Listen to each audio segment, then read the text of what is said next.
Thank you very much, everybody. Before we begin, I'd like to just say that we have a large team of very talented people in China. We've had a negotiation going on for about 2 days. It's going extremely well. Who knows what that means, because it only matters if we get it done, but we're very much working very closely with China and President Xi, who I respect a lot. Very good relationship that we have. And we're a lot closer than we ever were in this country with having a real trade deal. We're covering everything, all of the points that people have been talking about for years that said couldn't be done, whether it was theft or anything. The unfairness. We've been losing, on average, $375 billion a year with China. A lot of people think it's $506 billion. Some people think it's much more than that. We're going to be leveling the playing field.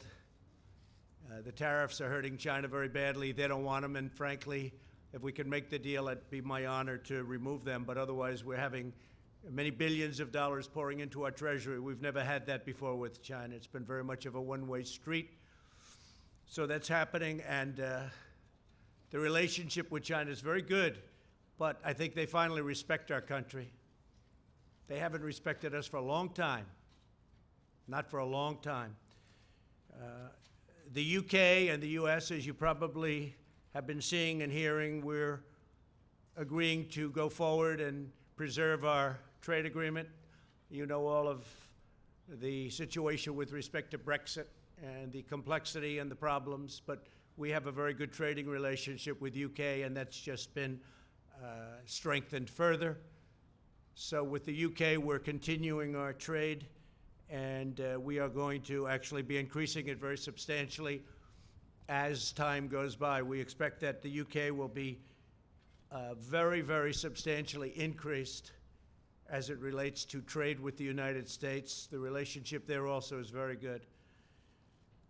We have a lot of great announcements having to do with Syria and our success with the eradication of the caliphate, and that'll be announced over the next 24 hours, and many other things. A lot of positive things are going on. We're working on a summit, and you know all about the summit. It'll be in Vietnam, Hanoi, and we'll be meeting in Hanoi. I think a lot of you will be going, I suspect, and I hope we have the same good luck as we had in the first summit. A lot was done in the first summit. No more rockets going up, no more missiles going up, no more testing of nuclear. Get back our remains, the remains of our great heroes from the Korean War. And we got back our hostages. But we hope we're going to be very much equally as successful. I'm in no rush for speed. We just don't want testing. The sanctions, as you know, remain. Everything is remaining. China's been helping us, and Russia's been helping us. And South Korea, I think you can say, has been, we've been working very closely with South Korea, with Japan. But China, Russia on the border have really been at least partially living up to what they're supposed to be doing, and that's okay, as per the United Nations. So we will have a meeting on the 27th and 28th of February. And I think that will be a very successful, and I look forward to seeing Chairman Kim. We have also established a very good relationship, which has never happened between him or his family and the United States. They have really taken advantage of the United States. Billions of dollars has been paid to them. And we won't let that happen, but we think that North Korea and Chairman Kim have a tremendous potential as an economic force, economic power. Their location between South Korea and then Russia and China, right smack in the middle, is phenomenal. And we think they have a great chance for tremendous economic prosperity in the future. So I look forward to seeing Chairman Kim in Vietnam. Today I'm announcing several critical actions that my administration is taking to confront a problem that we have right here at home. We fight wars that are 6,000 miles away, wars that we should have never been in many cases, but we don't control our own border. So we're going to confront the national security crisis on our southern border, and we're going to do it one way or the other. We have to do it. Not because it was a campaign promise, which it is. It was one of many, by the way, not my only one. We're rebuilding the military. Our economy is thriving like never before. You look at other economies. They're doing terribly, and we're doing phenomenally. The market is up tremendously today. Not that that's anything, but, you know, because I'll go back in and they'll say, oh, the market just went down. But the market is getting close to the new highs that we created. We have all the records. We have every record, but we're getting close to that point again where we'll create new records. So our country is doing very well economically, and we've done a lot. But one of the things I said I have to do and I want to do is border security, because we have tremendous amounts of drugs flowing into our country, much of it coming from the southern border. When you look and when you listen to politicians, in particular certain Democrats, they say it all comes through the port of entry. It's wrong. It's wrong. It's just a lie. It's all a lie. They say walls don't work. Walls work 100%.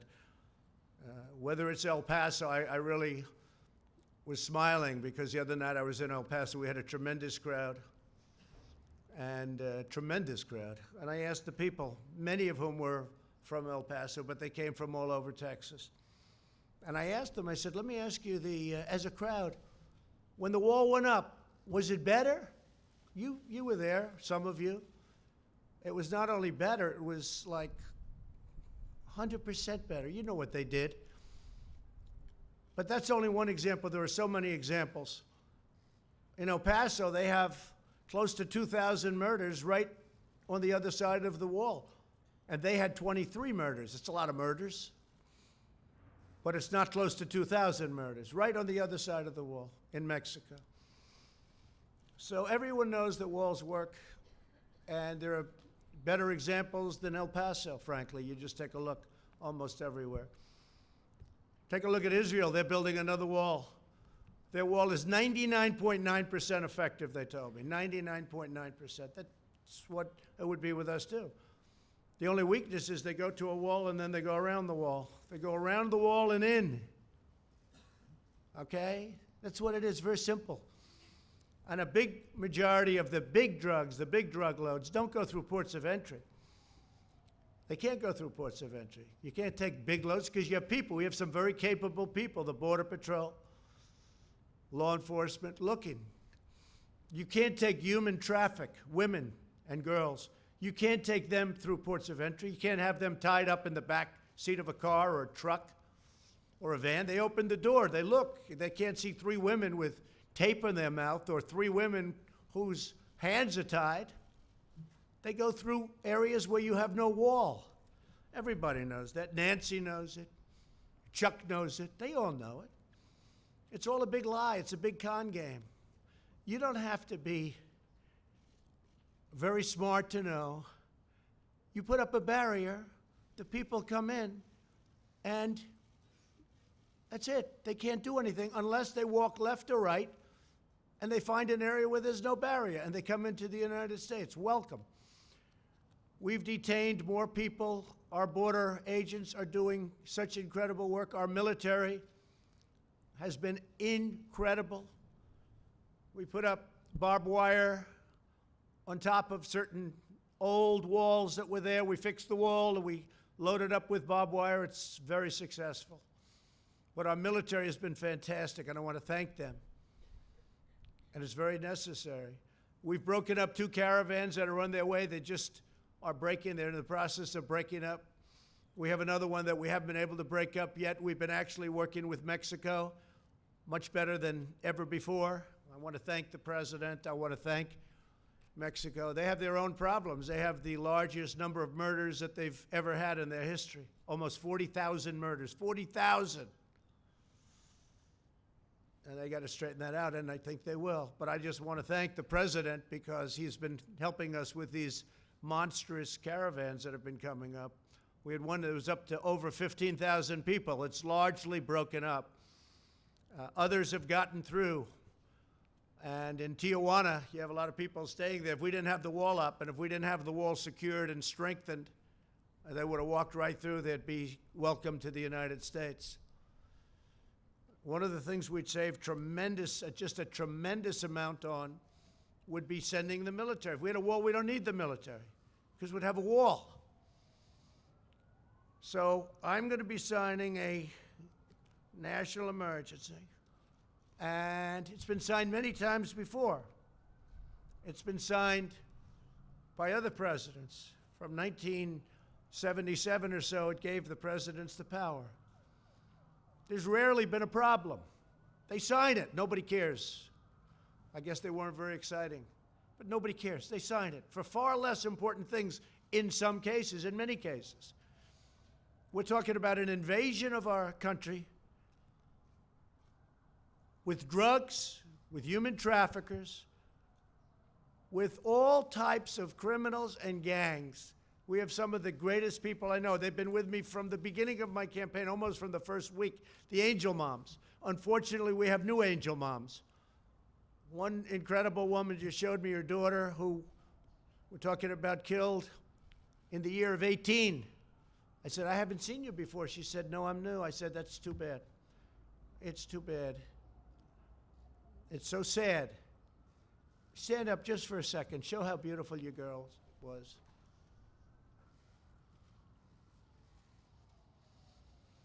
Thank you. I have such respect for these people. Angel moms, angel dads, angel families. I have great respect for these people. These are great people. These are great people. They're fighting for their children that have been killed by people that were illegally in this country. And the press doesn't cover them. They don't want to, incredibly. And they're not treated the way they should be. They're fighting for other people because they don't want what happened to their children or husband or anybody. We have one young lady whose husband, please, stand up. Your husband was just killed in Maryland. Incredible man, just killed. Beautiful children won't be seeing their father again. These are brave people. These are people that they don't have to be here. They don't have to be doing this. They're doing it for other people. So I just want to thank all of you for being here. Okay, I really do. I want to thank you, incredible people. Last year, 70,000 Americans were killed, at least. I think the number is ridiculously low, by drugs, including meth and heroin and cocaine, fentanyl. Now, one of the things that I did with President Xi in China when I met him in Argentina at a summit, before I even started talking about the trade, it was a trade meeting. It went very well, but before I talked about trade, I talked about something more important. I said, listen, we have tremendous amounts of fentanyl coming into our country, kills tens of thousands of people. I think far more than anybody registers. And I'd love you to declare it a lethal drug and put it on your criminal list. And their criminal list is much tougher than our criminal list. Their criminal list, a drug dealer gets a thing called the death penalty. Our criminal list, a drug dealer gets a thing called, how about a fine? And when I asked President Xi, I said, do you have a drug problem? No, no, no. I said, you have 1.4 billion people. What do you mean you have no drug problem? No, we don't have a drug problem. I said, why? Death penalty. We give death penalty to people that sell drugs. End of problem. What do? We set up blue ribbon committees. Lovely men and women. They sit around a table, they have lunch, they eat, they dine, and they waste a lot of time. So if we want to get smart, we can get smart. You can end a drug problem. You can end it a lot faster than you think. But President Xi's agreed to put fentanyl on his list of deadly, deadly drugs. And it's a criminal penalty, and the penalty is death. So that's frankly one of the things I'm most excited about in our trade deal. You want to know the truth? I think maybe there's no more important point. We're going to make billions of dollars with this trade deal. It's going to be great for our country and great for China, I hope. Their market's down close to 40%. Our market's way up. We've picked up, since my election, trillions of dollars of worth.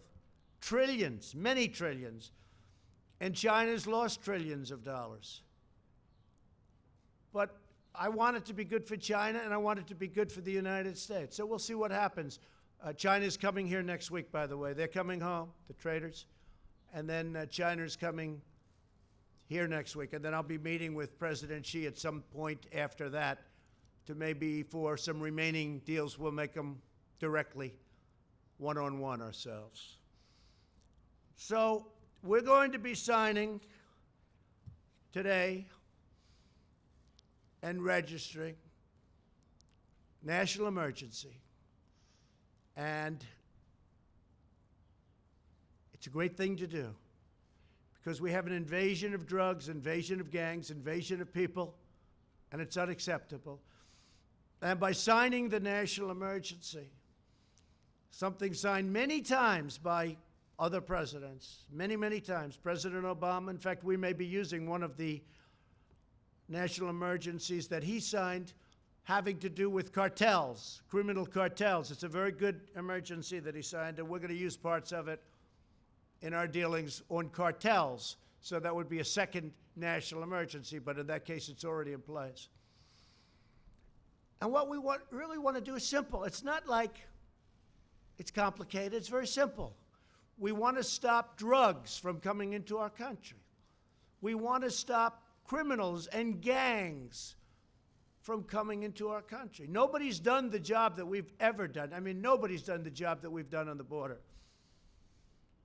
And in a way, what I did by creating such a great economy, and if the opposing party got in, this economy would be down the tubes. You know, I hear a lot of people say, oh, well, but maybe the previous administration. Let me tell you, the previous administration, it was heading south, and it was going fast. We would have been down the tubes. The regulations were strangling our country, unnecessary regulations. By creating such a strong economy, you just look at your televisions or see what's going on today, it's through the roof. What happens is more people want to come. So we have far more people trying to get into our country today than probably we've ever had before. And we've done an incredible job in stopping them, but it's a massive number of people. If we had the wall, it would be very easy. We would make up for the cost of the wall just in the cost of the fact that I would be able to have fewer people. We wouldn't need all of this incredible talent, some of whom are sitting in the first row. You wouldn't need all of this incredible talent. We would get thousands of law enforcement people, including Border Patrol. You put them in different areas. You have them doing different things. Law enforcement and Border Patrol. And I want to thank law enforcement, and I want to thank Border Patrol, and I want to thank ICE. ICE is abused by the press and by the Democrats. And by the way, we're going to be taking care of ICE. You know, we talk about the new bill. We're going to be taking care of ICE. They wanted to get rid of ICE. And the bill is just the opposite of that. A lot of good things happen. So that's the story. We want to have a safe country. I ran on a very simple slogan, make America great again. If you're going to have drugs pouring across the border, if you're going to have human traffickers pouring across the border in areas where we have no protection, in areas where we don't have a barrier, then very hard to make America great again. But we've done a fantastic job, but we haven't been given the equipment. We haven't been given the walls. And in the bill, by the way, they didn't even fight us on most of the stuff. Ports of entry, we have so much money, we don't know what to do with it. I don't know what to do with all the money they're giving us. It's crazy. The only place they don't want to give us much money, $1,375 million. Sounds like a lot, but it's not so much, although we're putting it to much better use than it used to be. A lot of the past administrations, it was easy to get, they didn't build, or they didn't do what they could have done. It would have been great. It would have been great to have done it earlier, but I was a little new to the job, a little new to the profession. And we had a little disappointment for the first year and a half. People that should have stepped up did not step up. They didn't step up, and they should have. It would have been easy. Not that easy, but it would have been a lot easier. But some people didn't step up. But we're stepping up now. So we have a chance of getting close to $8 billion. Whether it's $8 billion or $2 billion or $1.5 billion, it's going to build a lot of wall. We're getting it done. We're right now in construction with wall in some of the most important areas. And we have renovated a tremendous amount of wall, making it just as good as new. That's where a lot of the money has been spent on renovation. In fact, we were restricted to renovating, which is okay. But we're going to run out of areas that we can renovate pretty soon. And we need new wall. So I want to thank everybody for being here. I want to thank in particular the angel moms and dads for being here. Thank you very much. We have great respect for you. The real country, our real country, the people that really love our country, they love you. So I just want you to know that. I know how hard you fight, and I know how hard a fight you're having. I also want to thank all of the law enforcement for the job you do. Believe me, our country loves you, and they respect you greatly. And we're giving you a lot of surplus. We're giving you surplus military equipment, which a lot of people didn't like giving previous to this administration. But hundreds of millions of dollars of surplus equipment. And as we get it, as you know, we send it down, and you have much better protection. But I really appreciate you being here. So the order is signed, and I'll sign the final papers as soon as I get into the Oval Office, and we will have a national emergency, and we will then be sued, and they will sue us in the Ninth Circuit, even though it shouldn't be there, and we will possibly get a bad ruling, and then we'll get another bad ruling, and then we'll end up in the Supreme Court, and hopefully we'll get a fair shake, and we'll win in the Supreme Court, just like the ban. They sued us in the Ninth Circuit, and we lost, and then we lost in the appellate division, and then we went to the Supreme Court, and we won. And it was very interesting, because yesterday they were talking about the ban, because we have a ban. It's very helpful, Madam Secretary. Is that right? Without the ban, we'd have a bigger problem. We have a ban on certain areas, certain countries, depending on what's going on in the world. And we won, but somebody said, President Trump lost on the ban. Well, he was right. I lost at the lower court. He didn't say that we ultimately won at the United States Supreme Court. They didn't want to say that. They didn't want to go that far. They were saying how I lost. The person sitting right up here, Donald Trump lost on the ban. Yeah, I did. And then I lost a second time. You should have said that too. And then it went to the Supreme Court, and I won. Didn't want to take it that far. But we won on the ban, and we won on other things too. The probably easiest one to win is on declaring a national emergency, because we're declaring it for virtual invasion purposes, drugs, traffickers, and gangs. And one of the things, just to finish, we have removed thousands of MS-13 gang monsters. Thousands. They're out of this country. We take them out by the thousands, and they are monsters. Okay. Do you have any questions? Yeah. John, go ahead. Yes, we do. You were prepared. Mr. President, a lot of the money... Were you saying I was prepared? With the microphone and prepared for questions. I thought you meant I was prepared. I couldn't believe you said that. People don't like saying that. You were prepared for questions. I am prepared. I'm always prepared. A lot of the money that goes to count toward your $8 billion is money that's being reprogrammed in the DOD budget. How can you guarantee to military families and to our men and women of the military that none of the money that would be reprogrammed to a wall will take away from other technology, other renovations, construction that is desperately needed in our military? So, John, we had certain funds that are being used at the discretion of generals, at the discretion of the military. Some of them haven't been allocated yet, and some of the generals think that this is more important. I was speaking to a couple of them. They think this is far more important than what they were going to use it for. I said, what were you going to use it for? And I won't go into details, but didn't sound too important to me. Plus, if you think, I've gotten $700 billion for the military in year one, and then last year, $716 billion, and we're rebuilding our military. But we have a lot, and under the previous administration, our military was depleted, badly depleted, and they weren't spending. I mean, they had a much smaller amount of money. So when I got $700 billion and then $716 billion, and this year it's going to be pretty big too, because there's few things more important than our military. You know, I'm a big deficit believer in all of that, but before we really start focusing on certain things, we have to build up our military. It was very badly depleted. And we're buying all new jet fighters, all new missiles, all new defensive equipment. We'll soon have a military like we've never had before.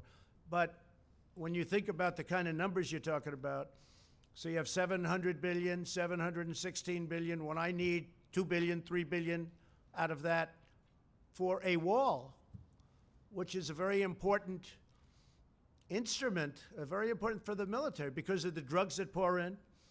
And as you know, we have specific rules and regulations where they have drugs and what you can do in order to stop drugs, and that's part of it too. We're taking a lot of money from that realm also. But when you have that kind of money going into the military, this is a very, very small amount that we're asking for. Yeah, go ahead. Go ahead. ABC, not NBC. I like ABC a little bit more, not much. Come on, ABC. Not much. Pretty close. Mr. President, what do you say to those, including some of your Republican allies, who say that you are violating the Constitution with this move and setting a bad precedent that will be abused by possibly Democratic presidents in the future? Marco Rubio has made this point. Well, not too many people, not too many people have said that. But the courts will determine that. Look, I expect to be sued. I shouldn't be sued. Very rarely do you get sued when you do national emergency. And then other people say, oh, if you use it for this, now what are we using it for? We've got to get rid of drugs and gangs and people. It's an invasion. We have an invasion of drugs and criminals coming into our country that we stop, but it's very hard to stop. With a wall, it would be very easy. So I think that we will be very successful in court. I think it's clear. And the people that say we create precedent, well, what do you have, 56 or a lot of times? Well, that's creating precedent. And many of those are far less important than having a border. You don't have a border, you don't have a country. You know, we fight, before I got here, we fight all over the world to create borders for countries. But we don't create a border for our own country. So I think what will happen is, sadly, we'll be sued, and sadly, it'll go through a process, and happily we'll win, I think. Go ahead. Let's go. Let's hear it, NBC. Thank you, Mr. President. I just want to say, when in the past, when President Obama tried to use executive action as it related to immigration, you said the whole concept of executive order, it's not the way the country's supposed to be run. You said you're supposed to go through Congress and make a deal. Will you concede that you were unable to make the deal that you had promised in the past, and that the deal you're ending up with now from Congress is less than what you could have had before a 35-day shutdown? I went through Congress. I made a deal. I got almost $1.4 billion when I wasn't supposed to get $1. Not $1. He's not going to get $1. Well, I got $1.4 billion, but I'm not happy with it. I also got billions and billions of dollars for other things. Port of entries, lots of different things. The purchase of drug equipment, more than we were even requesting. In fact, the primary fight was on the wall. Everything else, we have so much, as I said, I don't know what to do with it. We have so much money. But on the wall, they skimped. So I was successful in that sense, but I want to do it faster. I could do the wall over a longer period of time. I didn't need to do this, but I'd rather do it much faster. And I don't have to do it for the election. I've already done a lot of wall for the election, 2020. And the only reason we're up here talking about this is because of the election. Because they want to try and win an election, which it looks like they're not going to be able to do. And this is one of the ways they think they can possibly win, is by obstruction and a lot of other nonsense.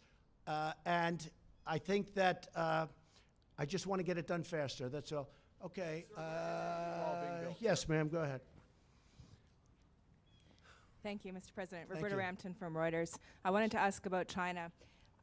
Do you feel that enough progress has been made in the talks to head off the increase in tariffs scheduled for March 1? Well, you know, you're talking to the wrong person, because I happen to like tariffs, okay? I mean, we're taking in billions and billions of dollars in tariffs from China. And our steel industry now, as an example, we tax dumped steel. Much of it comes from China at 25%. Our steel industry is so vibrant now again. They're building plants all over the United States. It's a beautiful thing. And from a defensive standpoint, and from any standpoint, you need steel. You know, you can do without certain industries. Our country cannot do without steel. So I love tariffs, but I also love them to negotiate. And right now, China is paying us billions of dollars a year in tariffs. And I haven't even started. Now, here's the thing. If we make a deal, they won't have to pay. You know, it'll be a whole different story. They won't be paying that, but we'll have a fair deal. There won't be intellectual property theft. There won't be so many other things that have gone on, and no other president has done this. No other president. We didn't have a deal with China.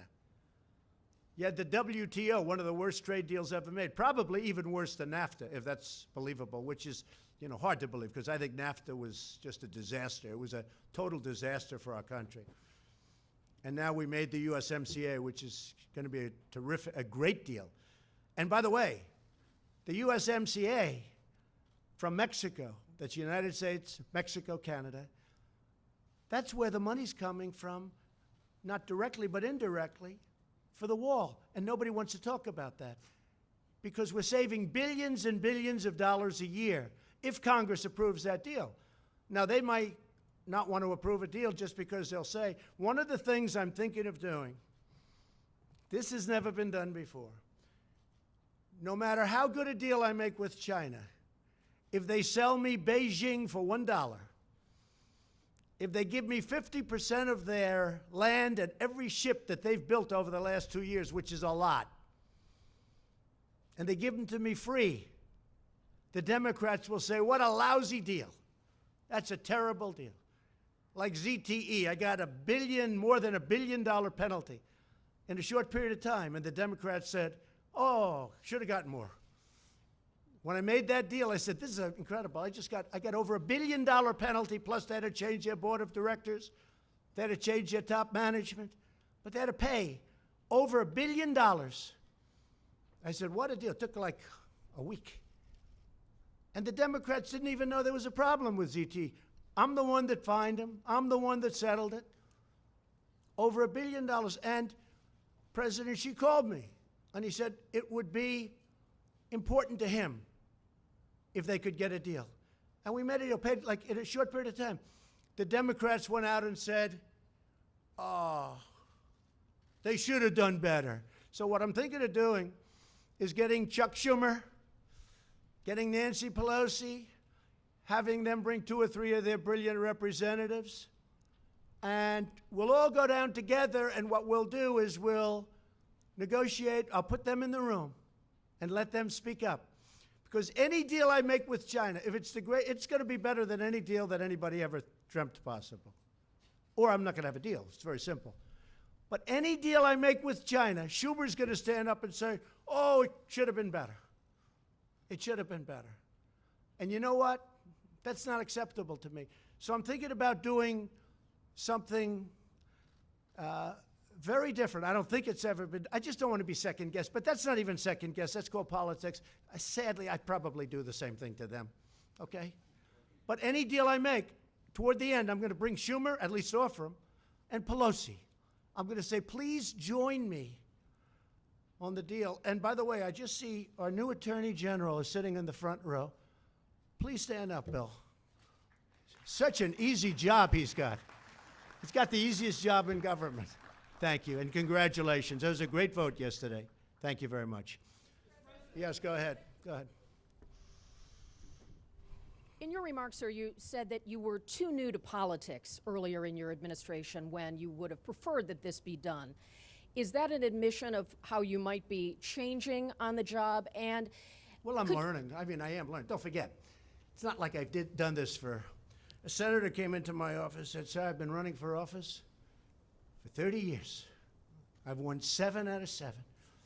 I did lose a couple when I was younger." I said, "Well, I've won 1 out of 1. But, you know, I never did politics before. Now I do politics." I will tell you, I'm very disappointed at certain people, particular one, for not having pushed this faster. are you referring But to Speaker I've Ryan, learned- sir? Who? Speaker Ryan? Let's not talk about it. Okay. What difference does it make? But they should have pushed it faster. They should have pushed it harder. And they didn't. They didn't.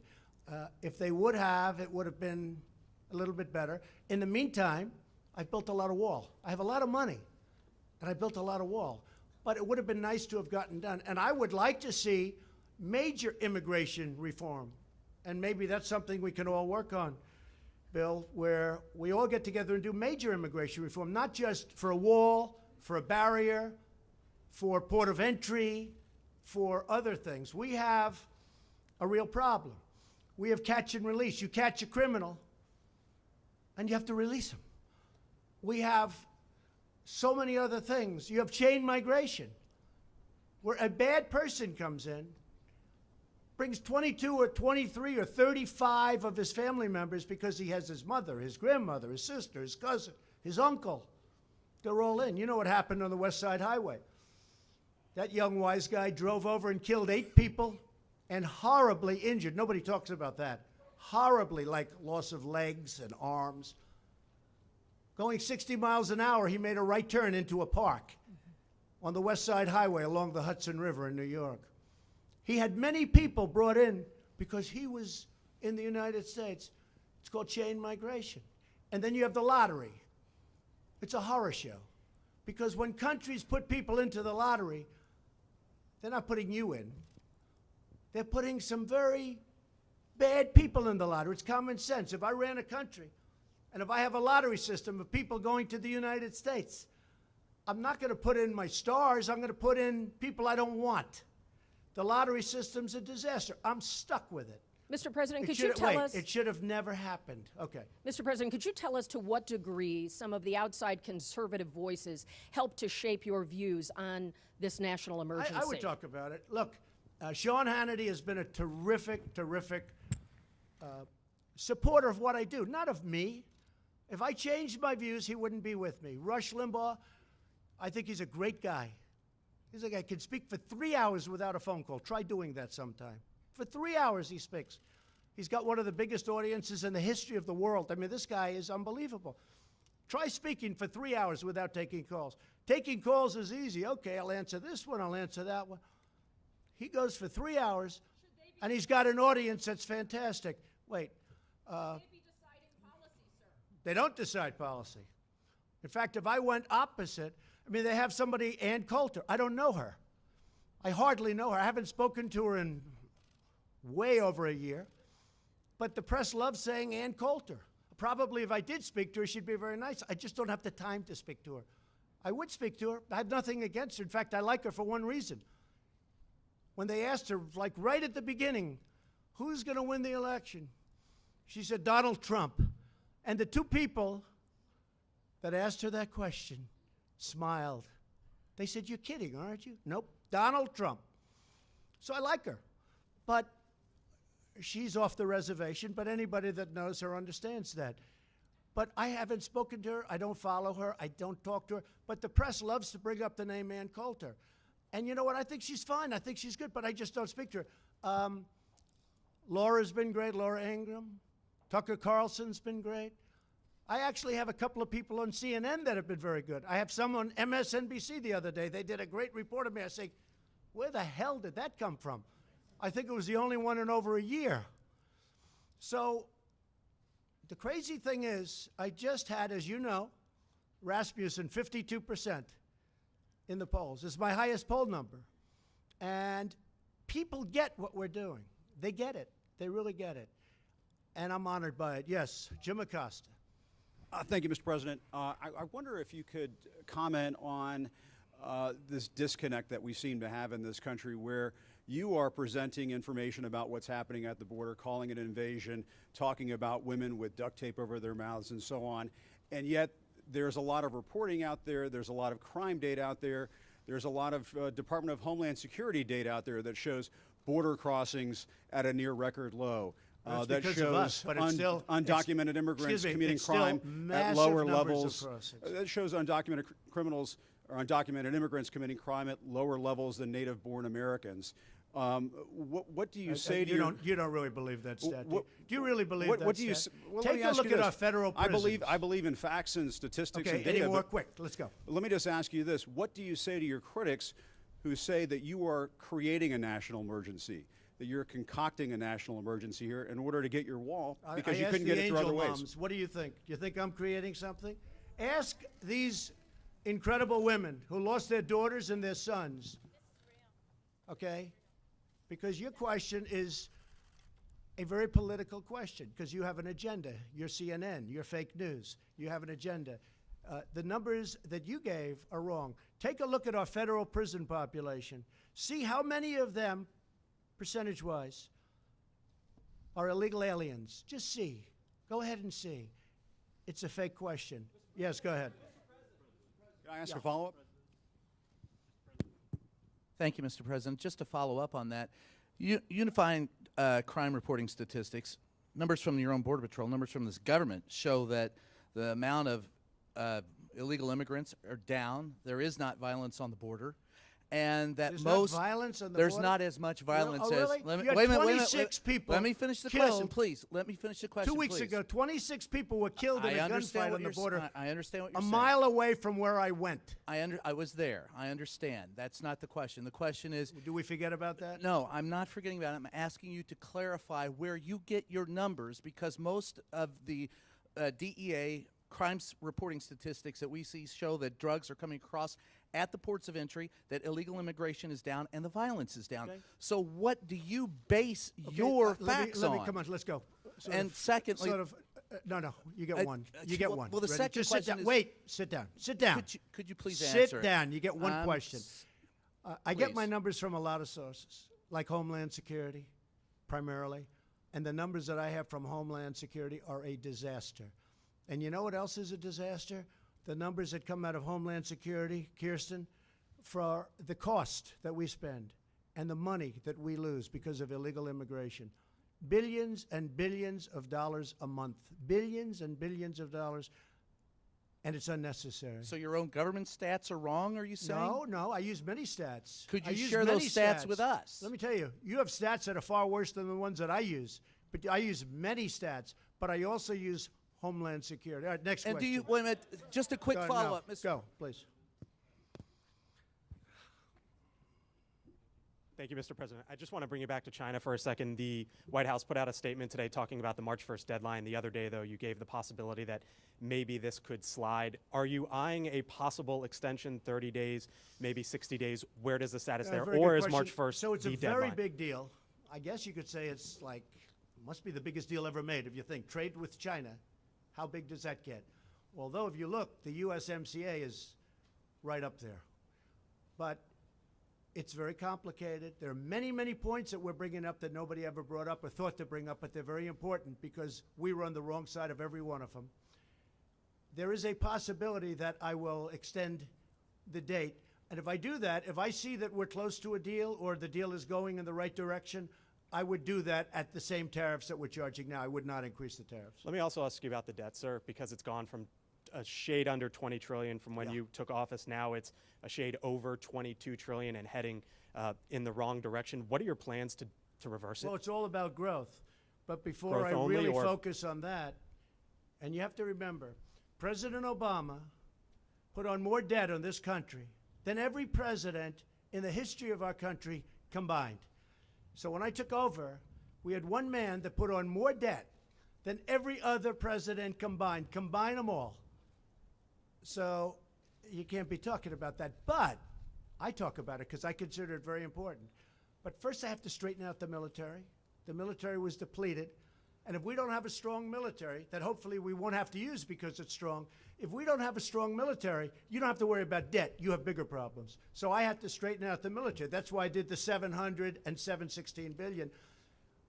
But growth will straighten it out. You saw last month the trade deficit went way down. Everybody said, what happened? Well, what's happening is growth. But before I can focus too much on that, a very big expense is military. And we have no choice but to straighten out our Is military. growth the only answer, sir, or is entitlement? Yes, ma'am, go ahead. Thank you, Mr. President. On North Korea, back on the last summit, you guys came out with a pretty general agreement. Yes. I was wondering what you thought has been accomplished since the last summit, and then A lot. are we going to be seeing anything lot's been concrete on Okay.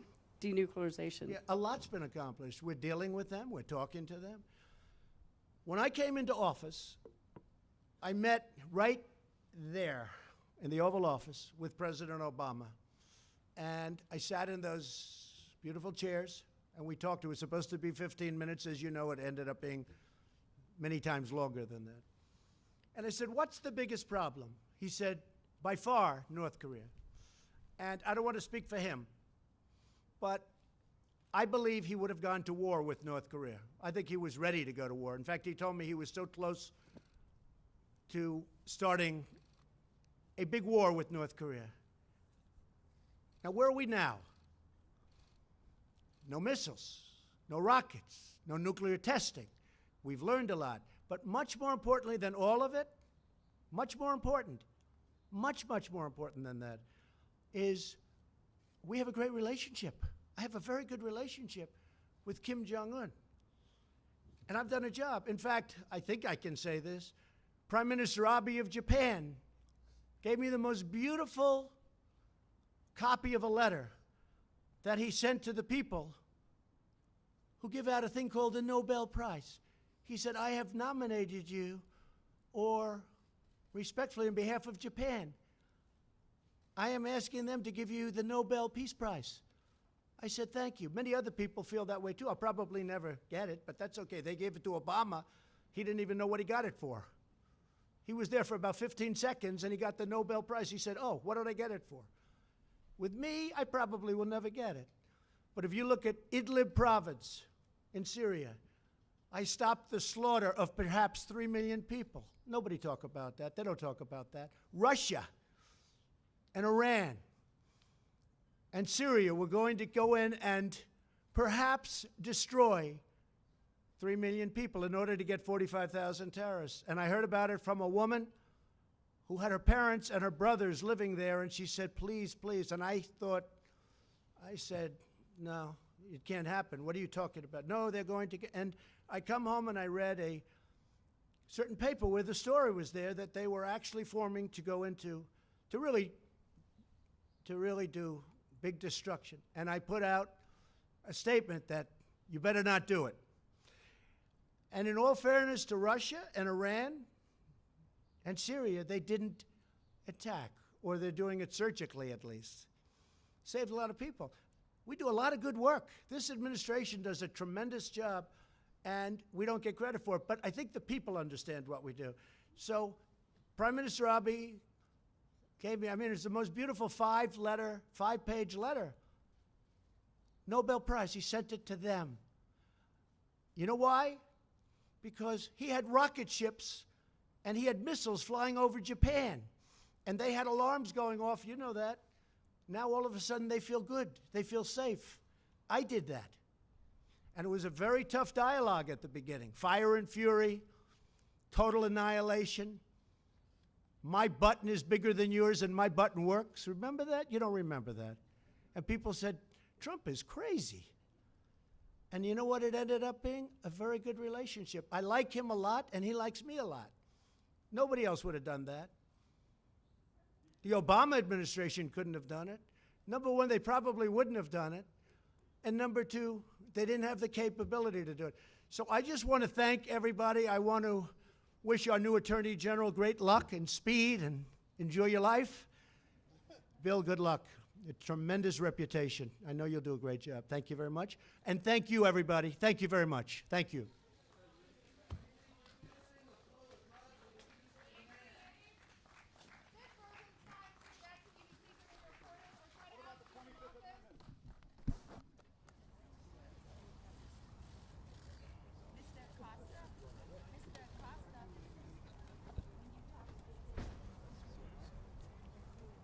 You guys need me?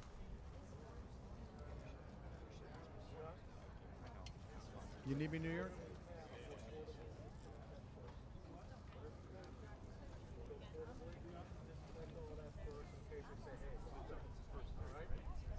Hey, New York, do you need me?